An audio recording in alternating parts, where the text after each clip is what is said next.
Bonjour à tous, ici Rodolphe Simoneau et je vous souhaite la bienvenue dans ce module numéro 2 sur la mise en pratique du Kaizen dans votre organisation. Alors dans ce cours numéro 8, nous allons donc revenir à ce modèle sur 3 ou 5 jours de chantier Kaizen et plus particulièrement sur les jours 3 et 4, donc juste avant la fin, donc les jours 3 et 4 qui vont être consacrés à l'établissement de l'état final. Donc on va si on se reprojette dans le processus en 4 étapes de Deming, et ben on va être dans le D, dans le Do, c'est-à-dire le processus d'implantation, d'identification des solutions et d'implantation, et donc ce qu'on appelle l'état final. Alors,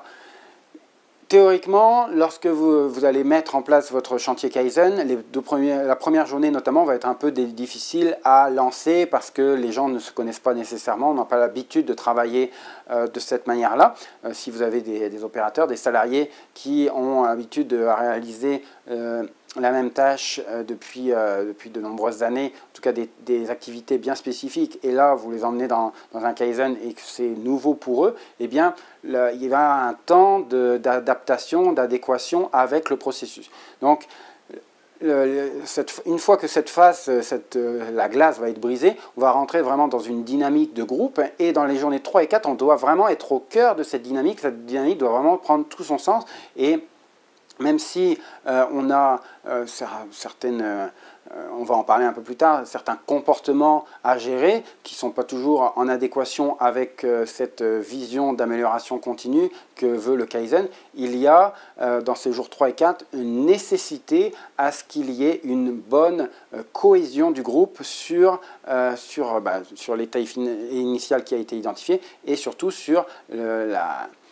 définition de l'état final, les différentes améliorations que l'on peut apporter. Donc, si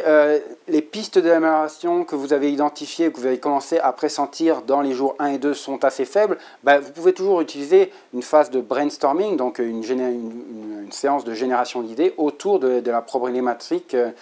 observée. Généralement, l'objectif des Kaizen, c'est aussi avoir des petits projets à petite échelle avec des problématiques relativement simples à résoudre, en tout cas au début. Donc, ces phases de brainstorming n'est pas toujours nécessaire à la mesure où, jour 1 et 2, on a déjà bien clairement en tête les principales améliorations qui vont apporter l'essentiel de l'amélioration de la performance ciblée. Donc on va être plus en phase de résolution de problèmes. On a identifié des pistes d'amélioration de problèmes. On les a mis en différentes catégories avec les 4 M notamment, en catégorie sur les machines, donc des problèmes sur les machines, les problèmes sur la main d'œuvre, les problèmes sur la matière première et les problèmes sur les méthodes ou les standards de travail. Donc une fois qu'on a bien mis par catégorie ces différentes problématiques, on va pouvoir identifier des solutions par thème sur ces différentes problématiques. On appelle le diagramme d'Ishikawa, on y reviendra plus en détail sur le module sur la résolution de problèmes. Dans le diagramme d'Ishikawa, on y atteindra jusqu'à 6 M en réalité, mais en tout cas avec ces 4 premiers M, on est déjà capable de bien classifier les différents problèmes et d'identifier des pistes d'amélioration bien claires pour chacune d'entre elles. Remonter aux causes racines, c'est l'objectif aussi de jour 3 et 4. L'idée, c'est pas de mettre des pansements sur des petits bobos, mais c'est quand je dis mettre un pansement sur un petit bobo, c'est si on observe un problème, puis qu'on sait que un écrou est dévissé et que la résolution de ce problème-là, c'est juste de resserrer l'écrou, ce n'est pas quelque chose qui va durer dans le temps. Donc l'objectif, c'est de comprendre pourquoi l'écrou se desserre de manière systématique et d'identifier ce qu'on appelle les causes racines, donc ce qui est à l'origine du desserrage systématique de l'écrou, et d'identifier des améliorations qui vont permettre d'éliminer ces causes racines. Donc si c'est un problème de vibration, il va peut-être falloir appliquer, je sais pas, une colle lorsque l'on visse l'écrou de manière à ce que les vibrations ne puissent pas laisser se desserrer l'écrou, les écrous freins, dans différentes idées. Bon, c'est un exemple parmi beaucoup d'autres, mais l'idée c'est vraiment de retourner aux causes racines avec les outils de la résolution de problèmes. Alors, le module sur la résolution de problèmes va vous introduire aux 5 pourquoi qui nous permet de remonter sur les causes racines, la résolution pratique de problèmes, les diagrammes d'Ishikawa, donc toutes sortes d'outils qui vont pouvoir être utilisés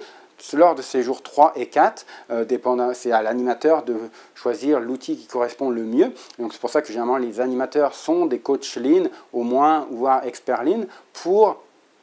être en mesure de bien choisir les outils pour résoudre les problèmes de manière efficace et de manière à ce que tout le monde puisse participer à la résolution de problèmes en comprenant ce qu'ils sont en train de faire. Donc ce n'est pas des outils qui sont compliqués, l'objectif du Lean c'est toujours d'être très simple, très pragmatique. Donc les outils du Lean de résolution de problèmes, on va aller à des choses essentielles, pragmatiques, simples, il n'y aura rien de compliqué, même si Ishikawa ça paraît compliqué comme mot, l'outil est très simple dans son utilisation pour ceux qui ne le connaissent pas. Et finalement, une fois que ces causes racines ont été identifiées, essayer de les prioriser. Alors, typiquement, la matrice bénéfice-effort est un excellent outil. Sans vouloir quantifier systématiquement le bénéfice ou quantifier systématiquement l'effort, on peut intuitivement, au travers encore une fois, un consensus des personnes de l'équipe cœur, se projeter les différentes idées d'amélioration sur le diagramme bénéfice-effort et identifier les pistes d'amélioration que l'on est capable de mettre en œuvre pendant le Kaizen, celles qui vont devoir être mises en œuvre après le Kaizen. Et l'objectif de l'animateur, ça va être de pousser l'équipe cœur à mettre en œuvre pendant ces jours 3 et 4, mettre en œuvre des solutions d'amélioration, des améliorations concrètes sur le terrain, que ce soit des solutions qui vont toucher les standards. Donc s'il y a besoin de réaliser des essais, mettre en place des essais de validation pendant ces jours 3 et 4, s'assurer que ça fonctionne avant de les mettre en production, réaliser, si c'est le temps, au niveau ergonomie, de construire un siège particulier qui va permettre d'avoir moins mal au dos pour réaliser telle tâche, d'essayer de le faire pendant ces jours 3 et 4. Donc de tout mettre en œuvre pour orienter le Kaizen, et notamment le jour 3 et 4, sur de la mise en œuvre. Et on dit généralement qu'un bon Kaizen, c'est un Kaizen à la fin duquel le plan d'action est réalisé à 80%, que 80% des améliorations qui ont été identifiées ont été mises en œuvre pendant les 5 jours. Donc, jour 3 et 4, il n'y a vraiment pas de temps à perdre. On a les pistes d'amélioration, on les identifie, on remonte aux causes racines, on identifie sur la matrice bénéfice-effort ce qui vaut la peine d'être mis en premier en priorité et ce qui peut être fait pendant le Kaizen, et on envoie les gens sur le terrain réaliser des choses et on s'assure que l'animateur est là pour coordonner les différentes implantations qui ont lieu pendant le Kaizen. Et c'est à lui de coordonner au niveau des services achats s'il y a besoin de clous, de marteaux, de je ne sais quoi pour mettre en œuvre certaines solutions. C'est à lui de coordonner avec le sponsor le besoin d'une petite dépense en capital pour telle solution, de s'assurer qu'on a l'approbation de l'ingénierie. Donc c'est vraiment le rôle de l'animateur de fluidifier et que l'équipe cœur soit là vraiment pour mettre en pratique et que l'animateur soit là pour s'assurer de la fluidité du processus autant que possible, autant que le permet évidemment votre organisation. Donc, encore une fois, je réinsiste, et ça va conclure sur cette journée 3 et journée 4 de ce modèle en 5 jours. Donc,